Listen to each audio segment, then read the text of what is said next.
Hi everyone, welcome to my YouTube channel. I am Shalu Vajpayee. दोस्तों, आज की इस वीडियो में हम बात करेंगे आपके इरिटेशन के क्वेश्चंस के बारे में।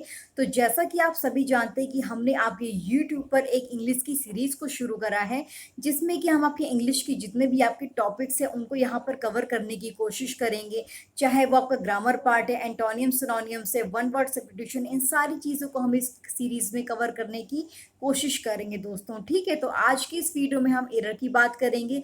यहाँ पे हम जितने भी क्वेश्चंस को डिस्कस करेंगे, ये आपकी जो mirror of common error book है, ठीक है, उसमें जो आपका पीछे जो आपके एरर के क्वेश्चंस दे रखे हैं, ठीक है, उसको हम यहाँ पे डिस्कस करेंगे। और यहाँ पे जो भी आपका ग्रामर का रूल लगेगा इसमें क्वेश्चन में, उसको भी हम यहाँ पे बताएंगे। ठीक है, तो यहाँ पे आपका एक तरह से जो पूरा टॉपिक है वो यहाँ पे क्लियर हो जाएगा।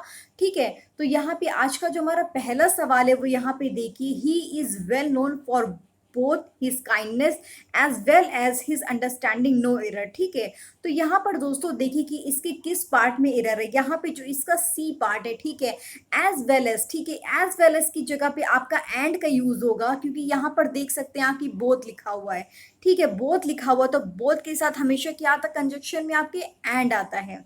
ये एक सिंपल सा ग्रामर का रूल है जो कि आपको ध्यान में रखना है दोस्तों। ठीक है, तो जैसे कि यहाँ पे लिखा हुआ है बोथ हरी एंड सोनू, तो यहाँ पे बोथ लिखा है, उसके बाद हरी आया, फिर आपका सोनू आया, तो यहाँ पे बोथ के साथ हम क्या यूज करेंगे, एंड। ठीक है, उसके बाद जो नेक्स्ट एग्जाम्पल है हमारा क्या है, he is both handsome and rich, तो यहाँ भी बोथ आया, उसके साथ एंड आया। तो ये आपको सिंपल सा एक रूल है, बस वो आपको ध्यान रखना है कि कहीं पर भी अगर आपका बोथ लिखा है और उसके साथ अगर कुछ भी और दे रखा है तो उसको हटा करके आपको एंड का यूज करना है। जैसा कि यहाँ पे एज वेल एज दे रखा था, तो हमें एज वेल एज का यूज नहीं करना है, हमें किसका यूज करना है, एंड का यूज करना है। आई होप कि आपको क्लियर हो गया होगा रूल। ठीक है, नेक्स्ट हम बात करेंगे दोस्तों। अब यहाँ पर देखिए, जो हमारा नेक्स्ट सवाल है वो यहाँ पे ये है, please explain to me how is a digital computer different from analogy computer no error. ठीक है, तो यहाँ पर देखिए जो हमारा पार्ट बी है, ठीक है, हमारा पार्ट बी है, उसमें लिखा है how is a digital computer. तो यहाँ पे जो हमारा इस है ना, वो आपके डिजिटल कंप्यूटर के बाद में आएगा। किसके बाद में आएगा, जो डिजिटल कंप्यूटर है उसके बाद में इसका यूज होगा। ये एक एजर्टिव सेंटेंस है, ठीक है, ना कि इंटैरोगेटिव सेंटेंस है, तो ये बात आपको ध्यान रखनी है। जैसे यहाँ पे लिखा हुआ है, ठीक है, यहाँ पे जैसे लिखा हुआ है I don't know when he comes, तो यहाँ पे बहुत सारे लोग को लगेगा कि यहाँ पे व्हेन का यूज हुआ है। ठीक है, तो यहाँ पे इंटैरोगेटिव है, बट ऐसा नहीं है, ये एक एजर्टिव सेंटेंस है, तो ये आपको ध्यान रखना है।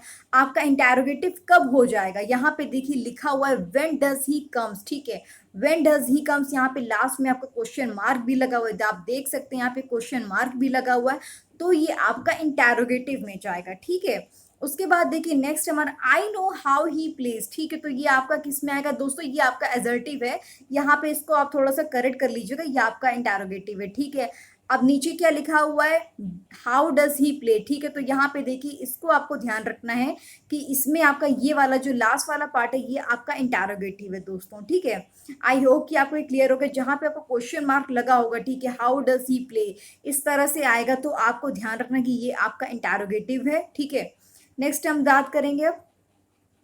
अब यहाँ पे देखिए हमारा जो नेक्स्ट सवाल है वो यहाँ पे ये है, I will work for you as long as you will pay well no error. ठीक है, तो यहाँ पे देखिए अब हमारा जो पार्ट सी है, ठीक है, हमारा जो पार्ट सी यू विल पे, ठीक है, इसकी जगह पर क्या यूज होगा, यू पे यूज होगा। जब भी देखिए आपकी भविष्य की जो घटनाएं होती है उसका जिक्र होता है एक तरह से। ठीक है, तो उसके लिए हम लोग जो फ्यूचर टेंस है उसका यूज नहीं करते, सिंपल फ्यूचर टेंस का यूज नहीं करते हैं, बल्कि किसका यूज करते हैं, सिंपल प्रेजेंट टेंस का यूज करते हैं। तो यहाँ पर यही हमारा रूल लगेगा।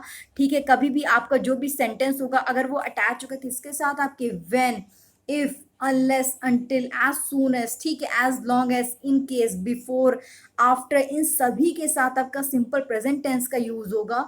आपको यहाँ पे ये सिंपल फ्यूचर करके वो क्वेश्चन में देंगे। ठीक है, पर आपको ध्यान रखना है कि आपको हमेशा सिंपल प्रेजेंट टेंस का यूज करना है। ठीक है दोस्तों, तो यहाँ पर हम एग्जांपल के थ्रू समझने की कोशिश करते हैं। जैसे यहाँ पे लिखा हुआ है you will not succeed unless you work hard. ठीक है, तो यहाँ पे ये हमारा सेंटेंस जो है वो करेक्ट है।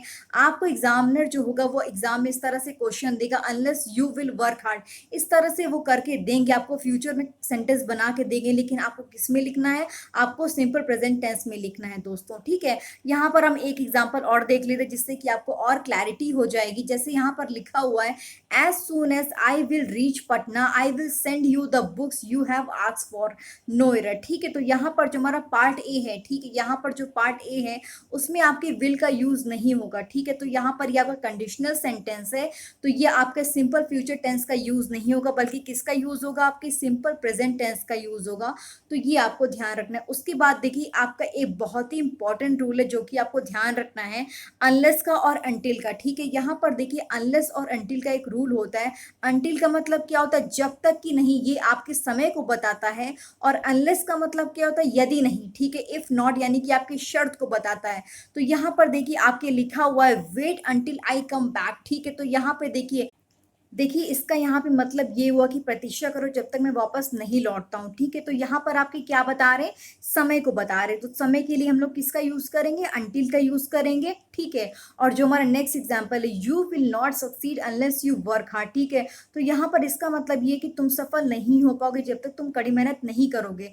तो यहाँ पर क्या हो रहा है, यहाँ पे कंडीशन आ गई, यानी कि यहाँ पे शर्त आ गई। तो उसके लिए हम लोग किसका यूज करेंगे, आपके अनलेस का यूज करेंगे दोस्तों। ठीक है, आप ध्यान रखिएगा कि एग्जाम में जो आपके एग्जामिनर होगा वो आपके अनलेस की जगह पे अंटिल करके देंगे और अंटिल की जगह पे अनलेस करके देंगे। तो आपको इसको करेक्ट करना है। ठीक है, तो यहाँ पे जैसे कि एग्जाम्पल लिखा हुआ है, यहाँ पे देखिए लिखा है, you can not do well until you prepare yourself, no error. ठीक है, तो यहाँ पे अंटिल की जगह पे किसका यूज होगा, अनलेस का यूज होगा। और यहाँ पे जो नेक्स्ट एग्जाम्पल है वो क्या है, I want to stay here until she goes back, no error. ठीक है, तो यहाँ पे इसका मतलब यही है कि मैं यहाँ रहना चाहता हूँ जब तक वह वापस नहीं लौटती है। ठीक है, तो यहाँ पे क्या आ गया, जब तक। ठीक है, तो यहाँ पे अंटिल का यूज होगा। ठीक है, ना कि आपके अनलेस का यूज होगा। तो ये आपका जो सिंपल सा रूल है वो आपको ध्यान रखना है। उसके बाद हम नेक्स्ट क्वेश्चन के बारे में बात करेंगे।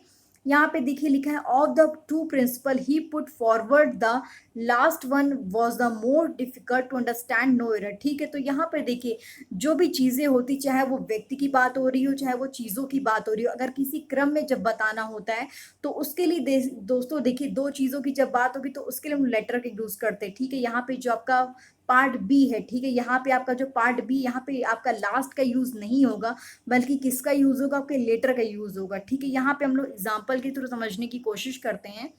यहाँ पे देखिए लिखा हुआ है, Ram and Shyam are friends the letter is a doctor. ठीक है, तो यहाँ पे देखिए राम और श्याम की बात हो रही, यानी कि आपके दो व्यक्तियों की बात हो रही। तो जब भी दो व्यक्तियों की बात होगी तो उसके लिए हम लेटर का यूज करेंगे। ठीक है, और यहाँ पे जो नेक्स्ट एग्जाम्पल है, राम श्याम एंड मोहन, तो यहाँ पे तीन लोगों की बात हुई है। ठीक है, तो यहाँ पे जो आपके लास्ट वाले, ठीक है, जब भी तीन लोगों की बात होगी तो उसके लिए हम लोग लास्ट का यूज करेंगे। The last is a engineer, यानी कि जो मोहन है वो आपके इंजीनियर है। तो ये एक सिंपल सा रूल है, वो आपको ध्यान रखना है कि अभी कभी भी आपके जो भी दो व्यक्तियों या दो चीज़ों की बात होगी, क्रम में बात होगी, तो उसके लिए हम लोग आपके लेटर का यूज करेंगे। अगर दो से ज्यादा की बात होगी तो उसके लिए हम लोग लास्ट का यूज करेंगे जब भी क्रम की बात होगी। राइट, आई होप कि आपको ये रूल समझ में आ गया होगा। नेक्स्ट हम बात करते हैं। अब यहाँ पे देखिए लिखा है, we had come across the river before the sunset, no error. ठीक है, तो यहाँ पर देखिए जो हमारा पार्ट ए है वहां पे आपका देखिए SWAM की जगह पे आपका जो इसका जो फॉर्म है, ठीक है, आपकी थर्ड फॉर्म है वो आपकी यूज होगी। यहाँ पे देखिए SWUN, ठीक है, ये आपकी यूज होगी। यहाँ पर देखिए आपकी स्विम का मतलब क्या होता है, आपके तैरना होता है, ये आपकी प्रेजेंट फॉर्म है। ठीक है, और उसकी जो आपकी SWAM, और यहाँ पे देखिए आपकी ये आपकी थर्ड फॉर्म है SWUM, और इसकी ING फॉर्म क्या है, स्विमिंग हो गया। और यहाँ पे जो इसकी ES फॉर्म हो जाएगी वो क्या हो जाएगी, स्विम्स हो जाएगी। तो यहाँ पे इसका हमारा क्या यूज हो जाएगा, इसकी थर्ड फॉर्म यूज होगी। तो यहाँ पे SWAM की जगह पे क्या यूज होगा, SWUM यूज होगा दोस्तों।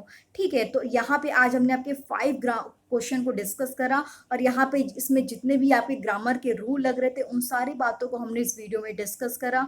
आई होप कि आपको यहाँ पे कुछ जानने को मिला होगा दोस्तों। ठीक है, तो प्लीज़ अगर वीडियो पसंद आता है आपको, अगर आप चाहते कि मैं सीरीज़ को कंटिन्यू करूँ तो प्लीज़ अपना फीडबैक मुझे ज़रूर दीजिएगा, जिससे कि मुझे पता चले कि आपको ये क्वेश्चन समझ में आ रहे हैं, कोर्स पसंद आ रहा है कि नहीं आ रहा है।